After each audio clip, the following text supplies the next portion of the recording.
Hello and welcome. Economics का नया topic economic reforms in India आज हम स्टार्ट करते हैं। इस टॉपिक को हम 4 to 5 लेक्चर्स में खत्म करेंगे। और दोस्तों, इकोनॉमिक रिफॉर्म्स ऑफ इंडिया का दूसरा नाम भी आप दे सकते हैं, न्यू इकोनॉमिक पॉलिसी ऑफ 1991। इसको आप एलपीजी रिफॉर्म्स भी बोल सकते हैं। इस टॉपिक का आप नाम दे सकते हैं राउज मनमोहन मॉडल भी। दोस्तों, इस टॉपिक में हम पढ़ेंगे कि 1991 में यह कैसे लॉन्च हुआ और 1991 से पहले क्या हालत थी, 1991 के बाद क्या क्या हालत हुई इस इकोनॉमिक रिफॉर्म्स इन इंडिया करने से। हम देखेंगे कि क्या रीजंस पड़े कि इकोनॉमिक रिफॉर्म्स करने पड़े, क्या रीजंस हुए, क्या प्रॉब्लम्स हुए, क्या नीड पड़ी कि इकोनॉमिक रिफॉर्म्स करने पड़े। और आपको पता है क्राइसिस की वजह से ही इकोनॉमिक रिफॉर्म्स करना पड़ा, जो कि हम आगे देखेंगे, टेंशन लेने की कोई जरूरत नहीं। हम इसी लेक्चर में देखेंगे जो नीड और रीजंस है, उसमें से balance of payment crisis India में हुआ, पॉलिटिकल इंस्टेबिलिटी इंडिया में हुआ, और भी बहुत सारे रीजंस हैं जो हम अगले लेक्चर में देखेंगे। तो लेक्चर को स्टार्ट करते हैं। सबसे पहले इकोनॉमिक रिफॉर्म्स इन इंडिया अब हम देखते हैं। दोस्तों, इंडिया में जो बड़े लेवल पे इकोनॉमिक रिफॉर्म्स किए गए 1991 में हुए। सर, इकोनॉमिक रिफॉर्म्स क्या होता है? इकोनॉमिक रिफॉर्म का मतलब है जब गवर्नमेंट अपनी इकोनॉमिक पॉलिसीज में चेंज लाए, शिफ्ट लाए, बहुत ज्यादा चेंज लाए। फिर से बोलूंगा, इकोनॉमिक रिफॉर्म क्या होता है? जब गवर्नमेंट अपनी पॉलिसीज में चेंज लाए, शिफ्ट लाए अपनी इकोनॉमिक पॉलिसीज में। इंडिया में अगर देखें तो गवर्नमेंट ने क्या चेंज लाई 1991 में? इकोनॉमिक रिफॉर्म्स ऑफ 1991 में एक लाइन में सर बता दो कि गवर्नमेंट ने क्या चेंज लाई, पॉलिसी शिफ्ट किया, पॉलिसीज में चेंज लाई।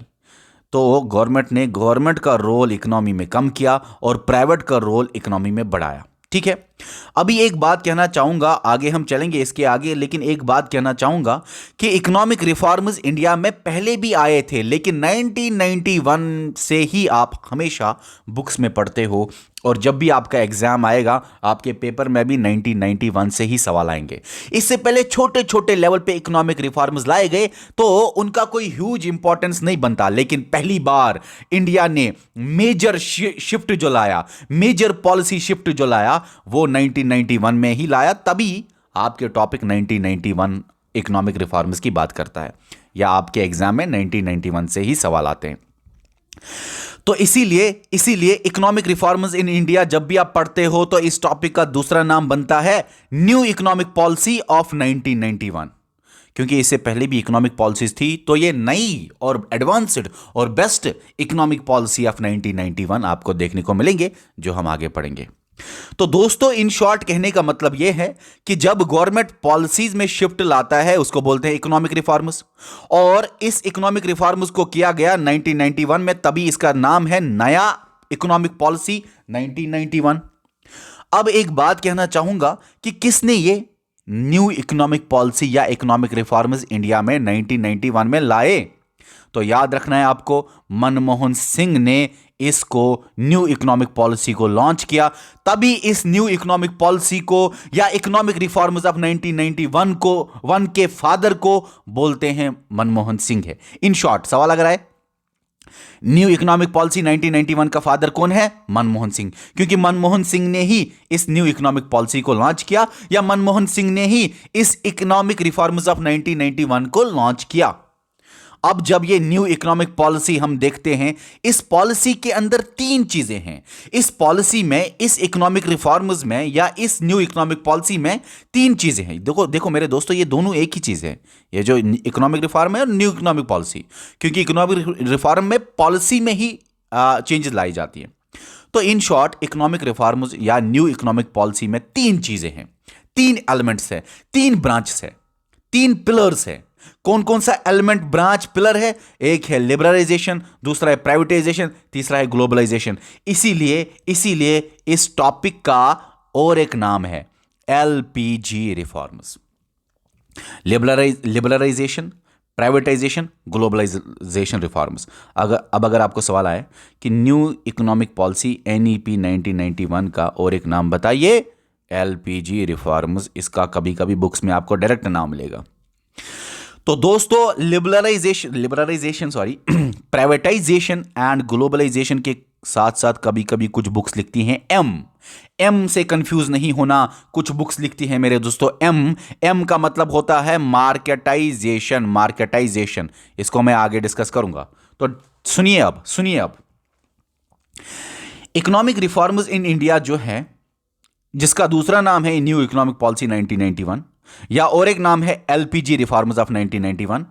यहां पे मैंने आपको बताया न्यू इकोनॉमिक पॉलिसी का फादर कौन है, मनमोहन सिंह, क्योंकि उसी ने लॉन्च किया, मनमोहन सिंह ने ही लॉन्च किया एलपीजी। अच्छा, एलपीजी रिफॉर्म्स का फादर कौन है, मनमोहन सिंह। मेरे दोस्तों, जब तीनों टॉपिक सेम है तो तीनों का फादर कौन होगा, मनमोहन सिंह ही होगा, क्योंकि मनमोहन सिंह ने ही एलपीजी रिफॉर्म्स या न्यू इकोनॉमिक पॉलिसी को लॉन्च किया।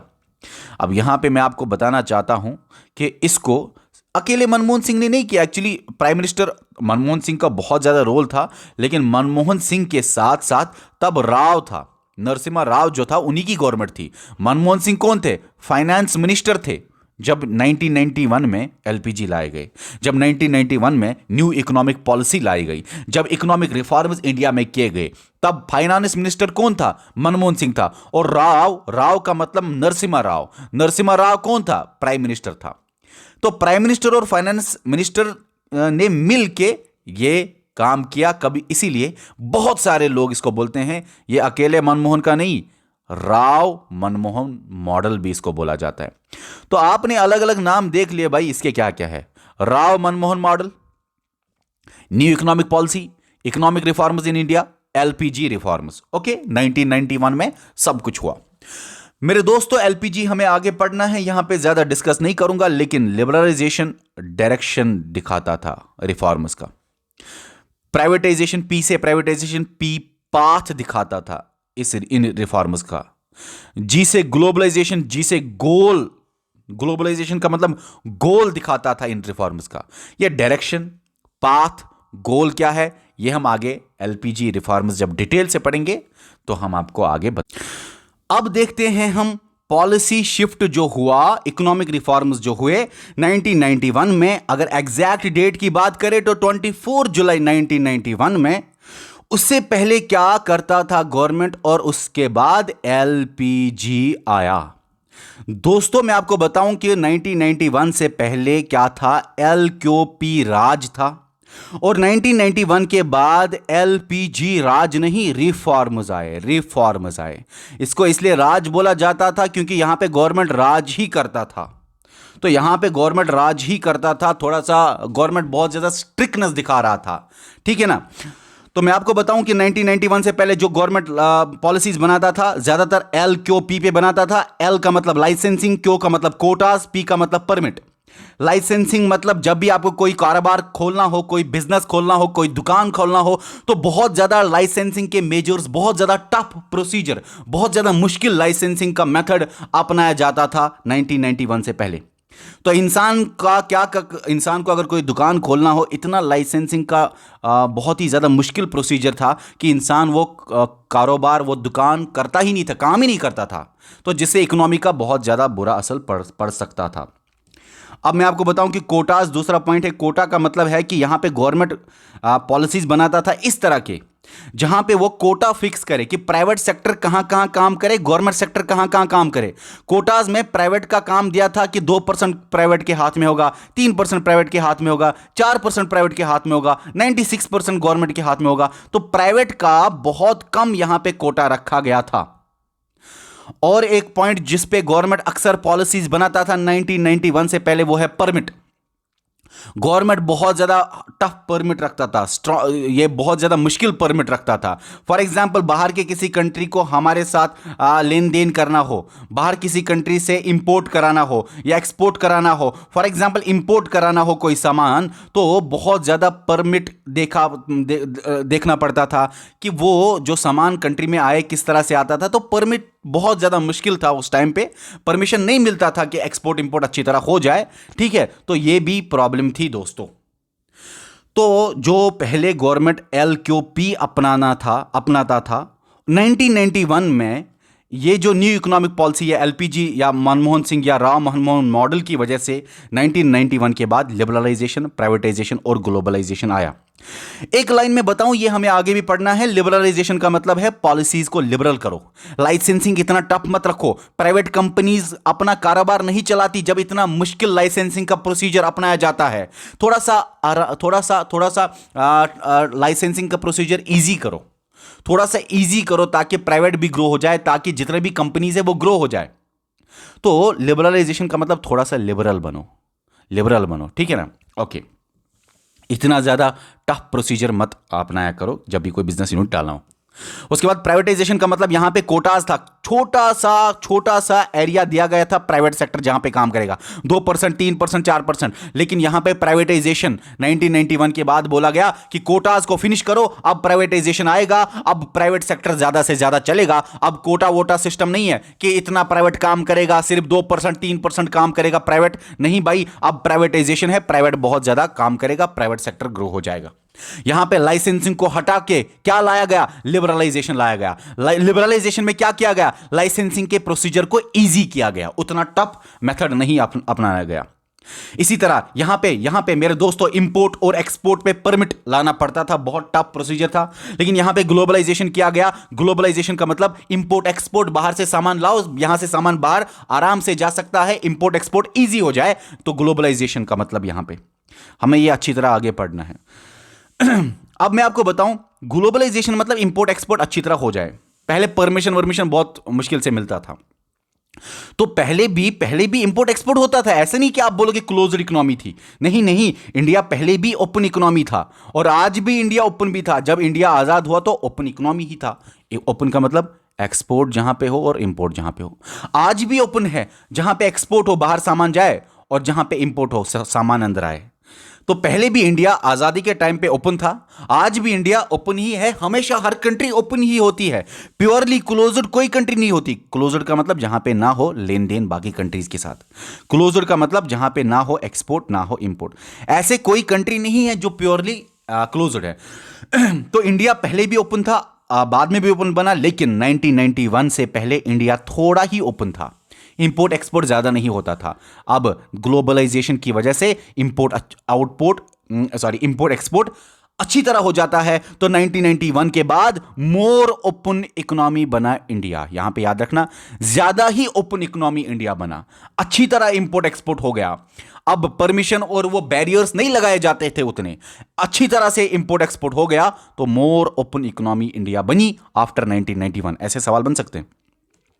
लिबरलाइजेशन आया, क्या हटा के? लाइसेंसिंग। प्राइवेटाइजेशन आया, क्या हटा के? कोटास। ग्लोबलाइजेशन आया, क्या हटा के? परमिट। इंडिया 1991 के बाद ओपन इकोनॉमी ज्यादा हुआ कि कम हुआ? 1991 के बाद इंडिया ज्यादा ही ओपन इकोनॉमी हुआ, ज्यादा ही इंपोर्ट एक्सपोर्ट हुआ। ग्लोबलाइजेशन का मतलब वही, इंपोर्ट एक्सपोर्ट ज्यादा होना, अच्छी तरह होना। अब यहां पे मैंने आपको एक लाइन पहले बोली थी कि पॉलिसीज में शिफ्ट किया गया। एक लाइन में अगर आपको किसी को समझाना हो, गवर्नमेंट का रोल कम हुआ इकोनॉमी में, प्राइवेट का रोल ज्यादा हुआ। लेकिन मेरे दोस्तों, जहां पे गवर्नमेंट का रोल होता है उसको बोलते हैं सोशलिज्म। जहां पे प्राइवेट सेक्टर ही चलता है, प्राइवेट का रोल ज्यादा होता है इकोनॉमी में, उसको बोलते हैं कैपिटलिज्म। इंडिया क्या था 1991 से पहले? इंडिया क्या था 1991 के बाद? इंडिया क्या है? मेरे दोस्तों, अगर हम आजादी की बात करें, जब से आजादी है या उससे पहले या कभी भी, इंडिया मेरे दोस्तों ज्यादातर मिक्सड इकोनॉमी ही हुआ करता था। मिक्सड इकोनॉमी का मतलब, पहले सोशलिज्म का मतलब तो आपको पता है, ऑलरेडी मैंने पढ़ाया हुआ है, जहां पे गवर्नमेंट सेक्टर ज्यादा हो, government college, government university, government buses, government school. Capitalisation का मतलब क्या है? जहां पे बिजनेस जो चलाए वो कौन चलाए? प्राइवेट सेक्टर चलाए। यहां पे प्राइवेट सेक्टर होता है, यहां पे गवर्नमेंट सेक्टर होता है, ठीक है। सोशलिज्म है। तो यहां पे मैं आपको बताना चाहता हूं, इंडिया जो है वो मिक्सड इकोनॉमी था। एक सेकंड, मैं पानी पीता हूं, एक सेकंड।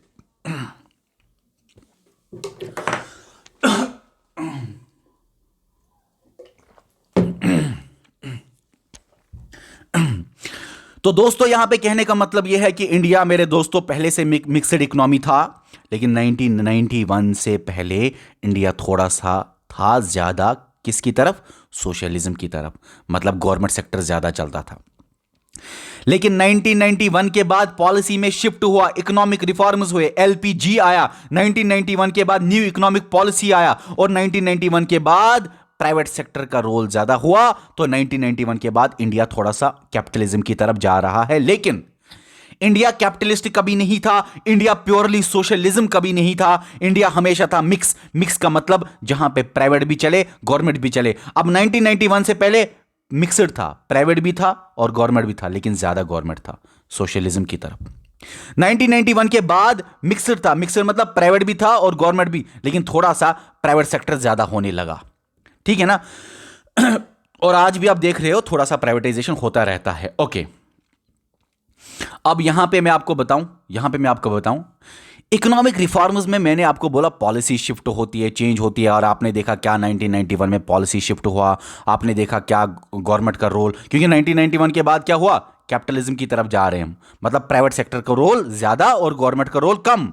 ये मैंने आपको बताया 1991 में जो पॉलिसी शिफ्ट लाई गई, कम गवर्नमेंट का रोल ज्यादा प्राइवेट, मतलब कि ये बात 1991 के बाद कम गवर्नमेंट का रोल ज्यादा प्राइवेट, यही तो 1991 में पॉलिसी शिफ्ट लाया गया। ओके, अब यहां पे मुझे आपको यह बताना है कि इकोनॉमिक रिफॉर्म्स, कभी कभी आप देखोगे दूसरी भी डेफिनेशन, क्या सेट ऑफ इकोनॉमिक पॉलिसीज है। ये पॉलिसीज ऐसे हैं, सेट ऑफ इकोनॉमिक पॉलिसीज जिनका मकसद होता है कंट्री में ग्रोथ और डेवलपमेंट लाना। तो बस ये भी एक डेफिनेशन देखो, बहुत सारी किताबों में ये वाली भी डेफिनेशन मिलेगी, लेकिन कोई मसला नहीं, ग्रोथ और डेवलपमेंट तो ही लाना चाहेगा गवर्नमेंट, तभी तो पॉलिसी शिफ्ट करेगा। ओके, उसके बाद मेरे दोस्तों यहां पे 1991 में ये न्यू इकोनॉमिक पॉलिसी एलपीजी या economic reforms in India launch हुए।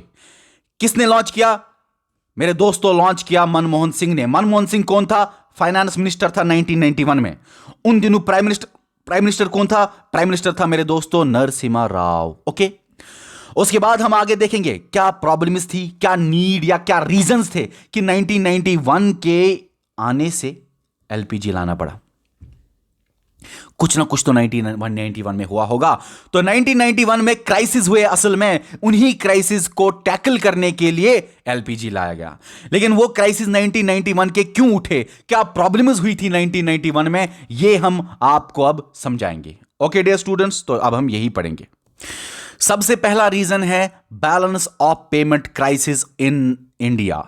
इंडिया में बैलेंस ऑफ पेमेंट क्राइसिस हुआ, बीओपी क्राइसिस हुआ।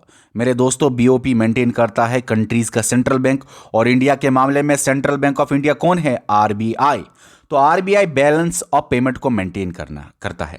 और मैं आपको बैलेंस ऑफ पेमेंट तो समझाऊंगा, लेकिन उससे पहले बताऊं कि अब तक इंडिया में सबसे worse balance of payment till date, आज तक जो सबसे worse balance of payment crisis हुआ वो इसी 1991 में ही हुआ। उससे पहले भी बैलेंस ऑफ पेमेंट क्राइसिस होते थे, लेकिन इंडिया को एलपीजी नहीं लाना पड़ा। एक सवाल आपसे पूछना चाहता हूं, उससे पहले भी बैलेंस ऑफ पेमेंट क्राइसिस हुए थोड़े लेवल पे, लेकिन इंडिया को एलपीजी रिफॉर्म्स नहीं लाना पड़ा। उससे पहले कौन बचाता था, कैसे बचाता था? देखो मेरे दोस्तों, लोन तो लाते थे, लेकिन खास बात एक है जो आपको जाननी है। 1991 तक इंडिया बहुत अच्छा दोस्त था यूएसएसआर का, आज भी है, लेकिन इंडिया 1991 तक फायदा उठा सकता था। कैसे बता दूंगा। तो यूएसएसआर का मेरे दोस्तों 1991 तक इंडिया फायदा ले सकता था। अगर कभी भी बैलेंस ऑफ पेमेंट क्राइसिस आया तो इंडिया यूएसएसआर के साथ बार्टर सिस्टम अपनाना था। बैलेंस ऑफ पेमेंट क्राइसिस का मतलब होता है डॉलर्स की कमी होना। डॉलर्स ज्यादा, बहुत सारी करेंसीज है, लेकिन dollars most accepted international currency है, इसलिए डॉलर का नाम मैंने यहां पे दिया। अगर डॉलर्स नहीं है एक कंट्री के पास तो वो इंपोर्ट एक्सपोर्ट नहीं कर सकता। भाई आप इंडिया की रुपई किसी दूसरी कंट्री को नहीं दे सकता। वो बोलेगा मुझे ये इंडिया की रुपई यहां नहीं चलती, मुझे यहां पे यन चलता है, मुझे यहां पे पाउंड चलता है, मुझे यहां पे डॉलर चलता है, मुझे यहां पे इंडिया की रुपई नहीं चलती। तो जब भी आप लेन देन दूसरी कंट्रीज के साथ करोगे, इंडिया का पैसा उधर नहीं चलता। इंटरनेशनली एक्सेप्टेड करेंसी है मेरे दोस्तों ज्यादातर डॉलर। इसीलिए मैंने बोला अगर इंपोर्ट एक्सपोर्ट करना है तो पैसा लेन देन होगा डॉलर्स के फॉर्म में। जब बैलेंस ऑफ पेमेंट क्राइसिस होता है तो डॉलर नहीं होते, ये फॉरेन एक्सचेंज नहीं होते। मैं बताऊंगा फॉरेन एक्सचेंज क्या है। ये डॉलर नहीं होते। जब डॉलर नहीं होते तो इंडिया कहां से करेगा इंपोर्ट, सामान कहां से लाएगा? तो इंडिया यूएसएसआर से सामान लाता था, वो भी बार्टर सिस्टम से। बार्टर का मतलब इंडिया लेन देन करता था यूएसएसआर के साथ विदाउट डॉलर, विदाउट पैसा, विदाउट जो बीच में एक्सचेंज होता है, ठीक है, पैसे की। फॉर एग्जांपल इंडिया ने इसको दे दिए वॉलनट्स, और इसने इसको फॉर एग्जांपल दे दिया डिफेंस इक्विपमेंट्स। एग्जांपल दे रहा हूँ, इंडिया ने इसको दे दिया फूड आइटम्स, तो यूएसएसआर ने दे दिया डिफेंस इक्विपमेंट्स। तो कुछ देने के बदले कुछ और सामान मिले, पैसा ना मिले। अक्सर आप दुकान वाले के पास जाते हो, सामान लेते हो, पैसा देते हो, लेकिन अगर आप सामान लोगे कुछ और आइटम दोगे, आइटम के बदले आइटम, ना कि पैसा।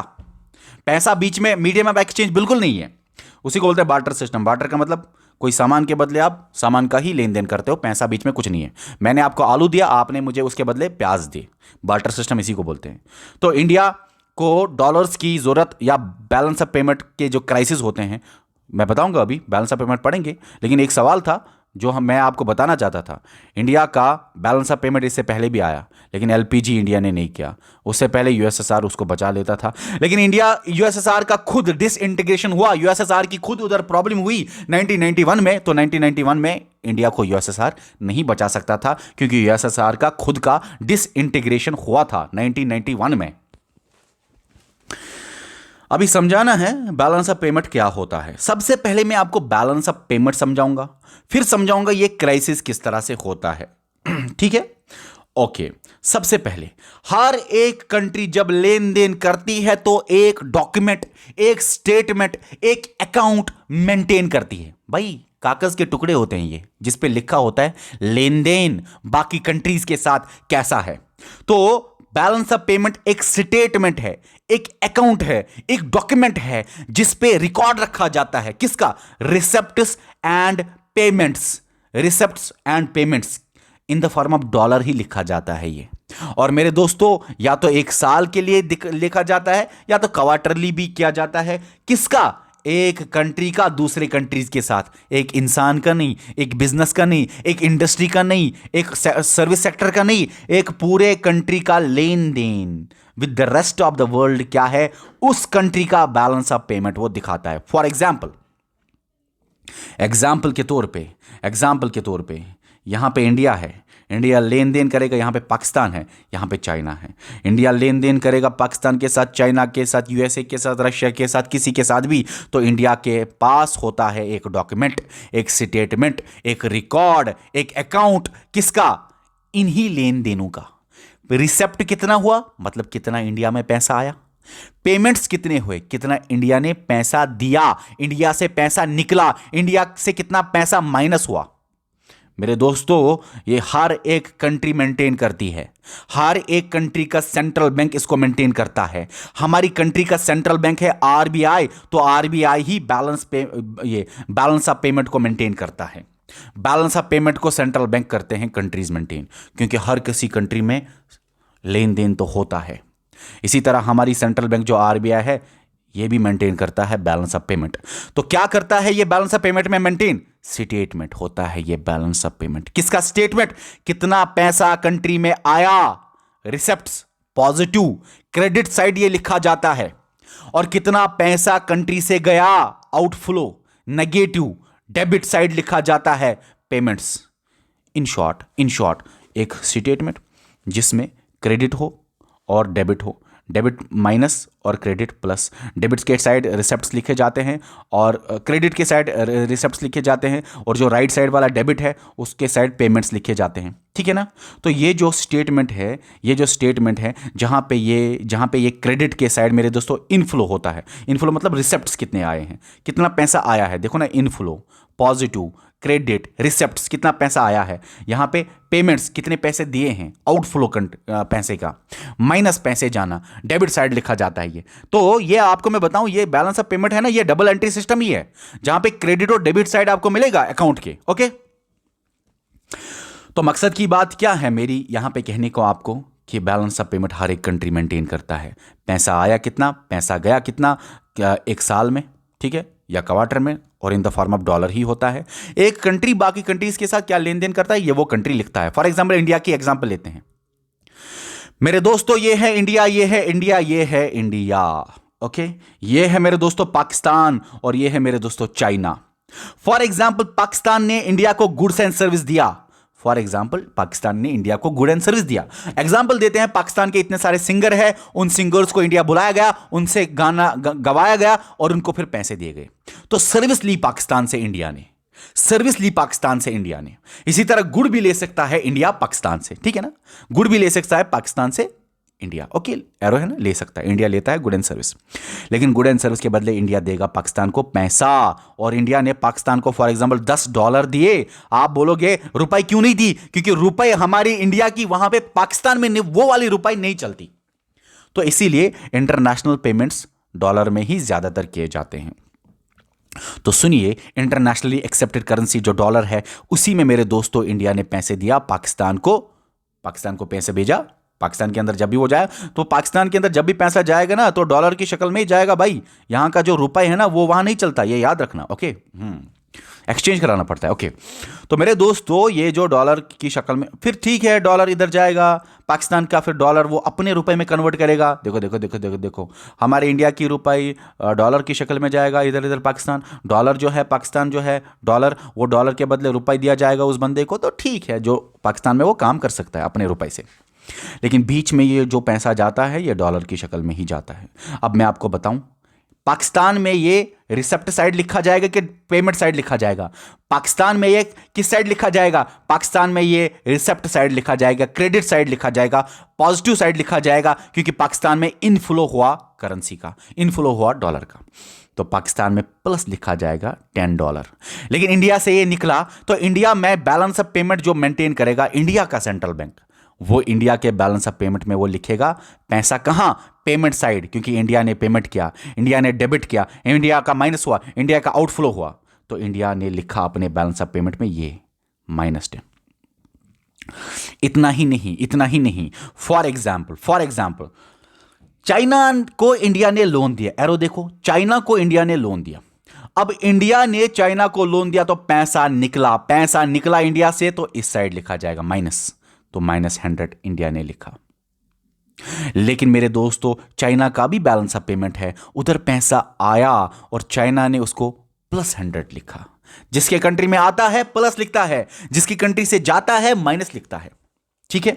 लेकिन मैं एक बात बताऊं, अगर आप पूरे दुनिया का बैलेंस ऑफ पेमेंट निकालोगे, पूरे दुनिया का रिसेप्ट्स और पेमेंट्स को टोटल करोगे, सम करोगे पूरे दुनिया के बैलेंस ऑफ पेमेंट्स को, तो पता है नेट बैलेंस ऑफ पेमेंट या टोटल बैलेंस ऑफ पेमेंट कितना निकलेगा?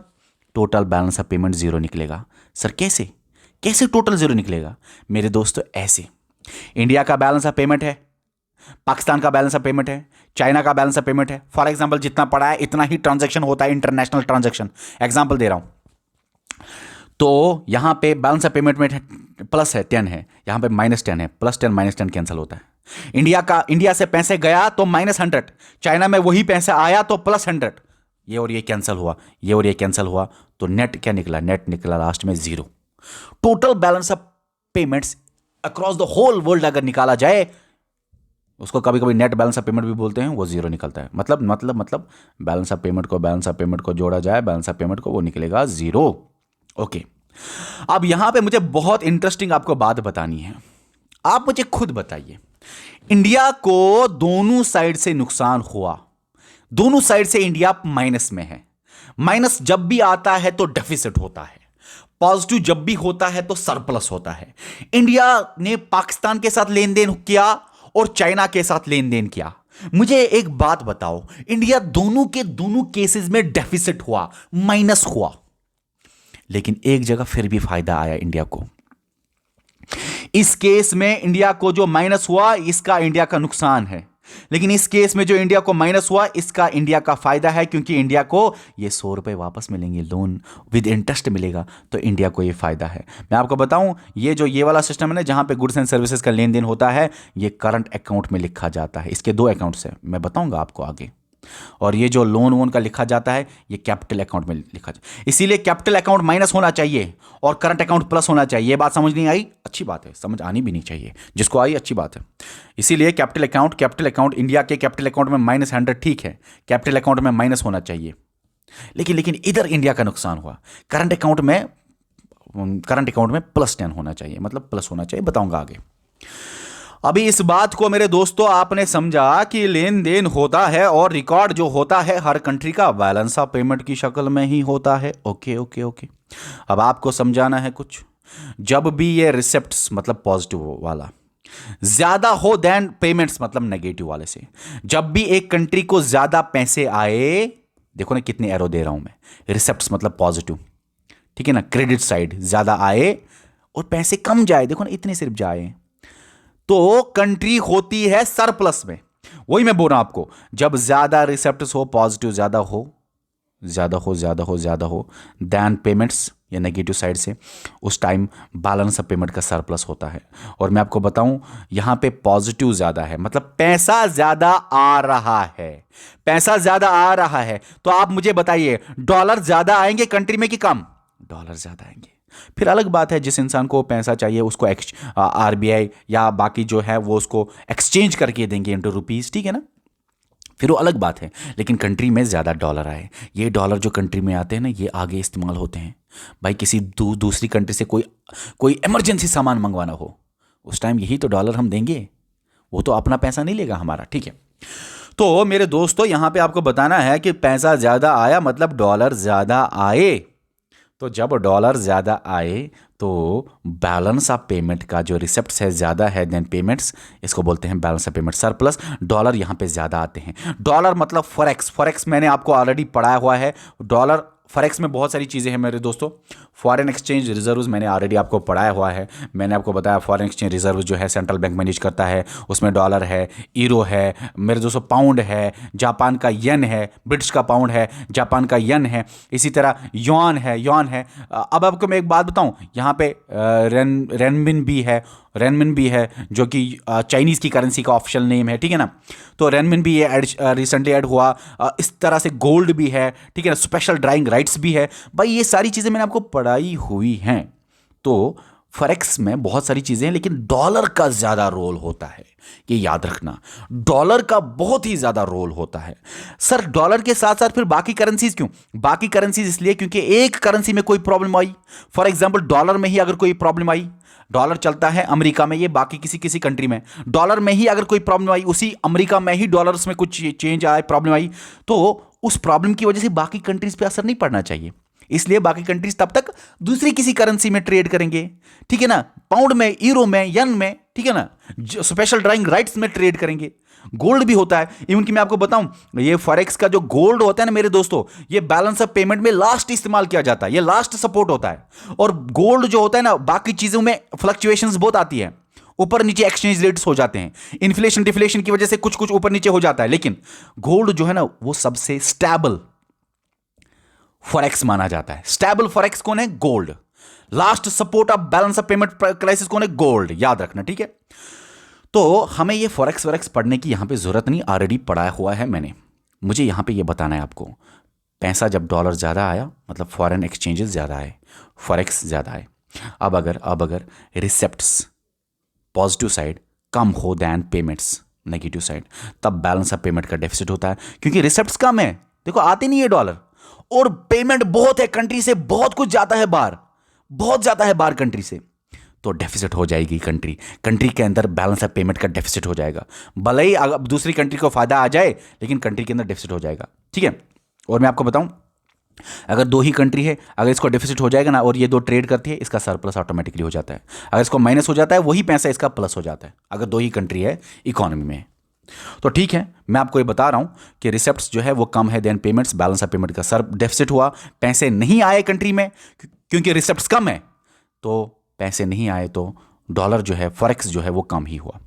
अब मैं आपको बताऊं, बैलेंस ऑफ पेमेंट का डेफिसिट जो होता है ना, उसकी वजह से, बैलेंस ऑफ पेमेंट डेफिसिट की वजह से फॉरेक्स कम होते हैं। और उसके आगे क्या होता है, रुकिए मैं बताता हूं, थोड़ा सा पानी पी के। तो दोस्तों, बैलेंस ऑफ पेमेंट का जब डेफिसिट होता है, जब पैसा कम आता है कंट्री में, तो फॉरेक्स भी कम ही होते हैं। मेरे दोस्तों, यहां पे मैंने आपको बताया कि ये जो बैलेंस ऑफ पेमेंट है उसको आरबीआई तो सेंट्रल बैंक चलाता है, लेकिन जो पैसा कंट्री में आता है, जो कंट्री में डॉलर है, उसको भी आरबीआई ही मैनेज, मतलब जो कंट्री में फॉरेन एक्सचेंज रिजर्व्स है उसको भी आरबीआई ही मैनेज करता है। मैंने आपको बताया हुआ है, फॉरेक्स को आरबीआई या सेंट्रल बैंक मैनेज करता है। अब यहां पे बताने का मकसद इतना है कि डेफिसिट जब हो जाएगा, मतलब कंट्री से पैसा ज्यादा जाएगा, कम पैसा आएगा। डेफिसिट जब होगा तो फॉरेन एक्सचेंज रिजर्व्स कम होंगे। फॉरेन एक्सचेंज रिजर्व्स जब इतने कम होंगे कि इस डेफिसिट को भी फाइनेंस ना कर सके। डेफिसिट कब होता है? जब रिसेप्ट्स कम है देन पेमेंट्स। जब कंट्री में बहुत कम रिसेप्ट्स आते हैं और पेमेंट्स बहुत ज़्यादा जाते हैं। सर रिसेप्ट्स कब कम आएंगे, कब हमारी कंट्री में रिसेप्ट कम आएगा? जब एक्सपोर्ट कम हो। भाई जब आप यहां से सामान बाहर दोगे तभी तो रिसेप्ट आएगा, जब एक्सपोर्ट करोगे। रिसेप्ट्स कब कम आएगा? तभी रिसेप्ट्स कम आएगा, तभी पैसा हमारी कंट्री में कम आएगा जब आप बाहर सामान कम भेजोगे। तो एक्सपोर्ट जब कम होता है इंपोर्ट से, तभी रिसेप्ट्स कम होते हैं पेमेंट से। अब अगर इंपोर्ट की बात करें, यहां से यहां भेजा आपने इंपोर्ट मतलब अब वहां से कुछ सामान आया, जब इंपोर्ट किया तो यहां से क्या होगा, वो तो रिसेप्ट्स था, ये वाला पेमेंट्स है। और कंट्री में पेमेंट्स बहुत ज्यादा है, पता है क्यों? क्योंकि ये ज्यादा है, इंपोर्ट ज्यादा है। वही मैं बता रहा हूं आपको, इंपोर्ट ज्यादा है देन एक्सपोर्ट्स, तभी पेमेंट्स ज्यादा है देन रिसेप्ट्स। क्योंकि इंपोर्ट की वजह से ही रिसेप्ट होता है, और एक्सपोर्ट की वजह से ही रिसेप्ट होता है, और इंपोर्ट की वजह से ही पेमेंट्स होते हैं, पेमेंट्स किए जाते हैं कंट्री से बाहर जब इंपोर्ट होता है। और मैं आपको बताऊं, फॉरेक्स इतने कम थे कि इस डेफिसिट को भी वो फाइनेंस ना कर सका। जब भी डेफिसिट होता है बैलेंस ऑफ पेमेंट का डेफिसिट मैंने आपको बताया, जब ये कम हो, रिसेप्ट्स कम हो। जब भी रिसेप्ट्स कम हो, जब भी पैसा ना हो, तो फॉरेन एक्सचेंज रिजर्व्स में जो पैसा जमा है डॉलर, वो इस डेफिसिट को दूर करने के लिए इस्तेमाल किया जाता है। लेकिन 1991 में मेरे दोस्तों, फॉरेक्स इतना खुद कम था कि इस डेफिसिट को भी पैसा या बराबर करने के लिए पैसा नहीं था। तो बैलेंस ऑफ पेमेंट का क्राइसिस हुआ जब डेफिसिट बहुत ज्यादा बढ़ जाए। इन शॉर्ट आप याद रखो, जब डेफिसिट बहुत ज्यादा बढ़ जाए और फॉरेक्स बहुत ज्यादा कम हो जाए, जब डेफिसिट इतना ज्यादा हो जाए कि फॉरेक्स खत्म ही हो जाए, बहुत कम हो जाए, तो बैलेंस ऑफ पेमेंट क्राइसिस हुआ। मैं आपको बताऊं, बैलेंस ऑफ पेमेंट क्राइसिस 1991 का इस तरह से हुआ कि सिर्फ 2 वीक्स का इंपोर्ट कवर रहा। उसका मतलब क्या, आप समझाऊंगा मेरे दोस्तों। सबसे पहले बताता हूं, बैलेंस ऑफ पेमेंट बहुत बार आया। जैसे 1957 से 65 तक बैलेंस ऑफ पेमेंट आया, 1980s में बैलेंस ऑफ पेमेंट आया, 1991 में बैलेंस ऑफ पेमेंट आया। लेकिन सबसे खतरनाक 1991 में आया, दूसरे नंबर पे खतरनाक 1957 से 65 तक आया, और तीसरे नंबर पे जो कि ज्यादा खतरनाक नहीं था बैलेंस ऑफ पेमेंट, 1980s में आया। और मेरे दोस्तों 1991 में बैलेंस ऑफ पेमेंट को दूर करने के लिए हमें एलपीजी लाना पड़ा, जो हम आगे पढ़ेंगे। लेकिन इससे पहले एलपीजी नहीं लाना पड़ा, क्योंकि यूएसएसआर का बहुत ज्यादा सपोर्ट होता था इंडिया को, बार्टर सिस्टम चलता था इंडिया के साथ, तो इंडिया को डॉलर्स वॉलर्स या फॉरेक्स या फॉरेन एक्सचेंज का पैसे का कोई ज्यादा जरूरत नहीं होता था। तो मैं आपको एक बात कहूं कि यहां पे 1991 में जो इंपोर्ट कवर है उसकी बात करते हैं। सबसे पहले मैं आपको बताता हूं इंपोर्ट कवर क्या है। इंपोर्ट कवर, अब मैं आपको समझाता हूं इंपोर्ट कवर क्या है, तो सुनिए। सबसे पहले मैं आपको बताऊं, फॉरेक्स जो फॉरेन एक्सचेंज है, डॉलर है एक कंट्री के, ठीक है। और ये डॉलर इस्तेमाल पता है क्यों होते हैं? जब बाहर से सामान लाएंगे तो डॉलर तो तभी देंगे। भाई अगर हमारे पास डॉलर नहीं होगा तो आपको बाहर से कौन सामान देगा? आपको ऑयल चाहिए, क्रूड ऑयल चाहिए, मोस्ट इंपॉर्टेंट आइटम्स इंडिया को कभी कभी जरूरत है, तो वो इंपोर्ट आप कैसे करोगे जब आपके पास डॉलर नहीं है? आपके रुपए तो वो लेगा नहीं, तो फिर क्या होगा? इसीलिए मैं बोलता हूं ये जो डॉलर है ये बहुत इंपॉर्टेंट है, खासकर इंपोर्ट के मामले में। अच्छा, ये डॉलर कहां से लाते हो आप? ये डॉलर लाते हो आप, कभी ना कभी आपने कुछ सामान बाहर भी भेजा होगा, एक्सपोर्ट किया होगा, और एक्सपोर्ट करने की वजह से, सामान बाहर भेजने की वजह से आपको वहां से दिया गया होगा डॉलर, और यही डॉलर आप दोगे कब? जब आप इंपोर्ट करोगे कोई सामान, ठीक है। अब मकसद की बात यह है समझाने की यहां पे कि ये डॉलर जो है इसकी वजह से इंपोर्ट होता है, ठीक है, फॉरेन एक्सचेंज की वजह से इंपोर्ट होता है, ठीक है। अब ये डॉलर या ये फॉरेक्स कितना है कि इंपोर्ट टाइम चले, या मैं आपको ऐसे समझाऊं, ये डॉलर या ये फॉरेक्स कितने टाइम तक इंपोर्ट करा सकता है? एक लाइन में अगर बताऊं, हमारे पास कितना डॉलर है, कितना फॉरेन एक्सचेंज रिजर्व्स है, कितना गोल्ड है, कितना यूरो है, कितना पाउंड है, कितना येन है, ठीक है, कितना स्पेशल ड्राइंग राइट्स है, जो कि मैंने आपको फॉरेक्स बताया हुआ है, लेकिन ज्यादातर डॉलर ही होता है, ठीक है। तो हमारे पास कितना फॉरेक्स है, हमारे पास कितना फॉरेक्स है कि हम इंपोर्ट कर सकते हैं कितने टाइम के लिए? तो मैं आपको बताऊं मेरे दोस्तों, उसी को बोलते हैं इंपोर्ट कवर। इंपोर्ट कवर मतलब कितने नंबर ऑफ डेज या कितने मंथ्स के लिए या कितने टाइम पीरियड के लिए आपका डॉलर से आप इंपोर्ट कर सकते हो। लेकिन मैंने आपको बताया फॉरेन एक्सचेंज डॉलर बहुत कम है, डॉलर बहुत कम थे तो बहुत कम इंपोर्ट कवर था 1991 में। 1991 में बोला गया कि सिर्फ और सिर्फ 2 हफ्ते के लिए इंपोर्ट कर सकता है इंडिया, उसके बाद इंडिया को पैसा नहीं बचेगा कुछ भी इंपोर्ट करने का। बहुत सारे इंपॉर्टेंट आइटम्स इंपोर्ट करने थे लेकिन पैसा नहीं बचेगा। और मैं आपको बताऊं आज 2019 आज मतलब 2019 के डाटा के हिसाब से इंपोर्ट कवर जो इंडिया के पास है, जो पैसा इंडिया के पास है, इंपोर्ट कवर मतलब कितने टाइम के लिए फॉरेन एक्सचेंज है, वो है मेरे दोस्तों 9.5 मंथ्स इंपोर्ट कवर है। बोला जाता है 6 मंथ्स मस्ट है, 6 मंथ्स मिनिमम होना ही होना चाहिए कंट्री को, ठीक है ना। ओके, अभी बैलेंस ऑफ पेमेंट के अंदर क्या क्या है ये मैं आपको पढ़ाऊंगा और आपको वो सारे कंफ्यूजन्स क्लियर होंगे जो आपको उठे होंगे। इधर आपके मन में जो जो सवाल उठा होगा वो सारे के सारे सवाल आपके यहां पे आपको जवाब मिलेगा। और मेरे दोस्तों यहां पे ये जो है इसको भी थोड़ा सा यहां पे डिटेल किया है। और एक बात, इस इकोनॉमिक इंस्टेबिलिटी के साथ साथ पॉलिटिकल इंस्टेबिलिटी भी हुआ, इस क्राइसिस के साथ साथ पॉलिटिकल क्राइसिस भी हुआ, वो भी हम आपको कल ही पढ़ाएंगे, ठीक है, क्योंकि लेक्चर बहुत बड़ा बनेगा। तो चलिए डियर स्टूडेंट, जो समझ नहीं आया वो आप कमेंट कर लीजिए। बाय।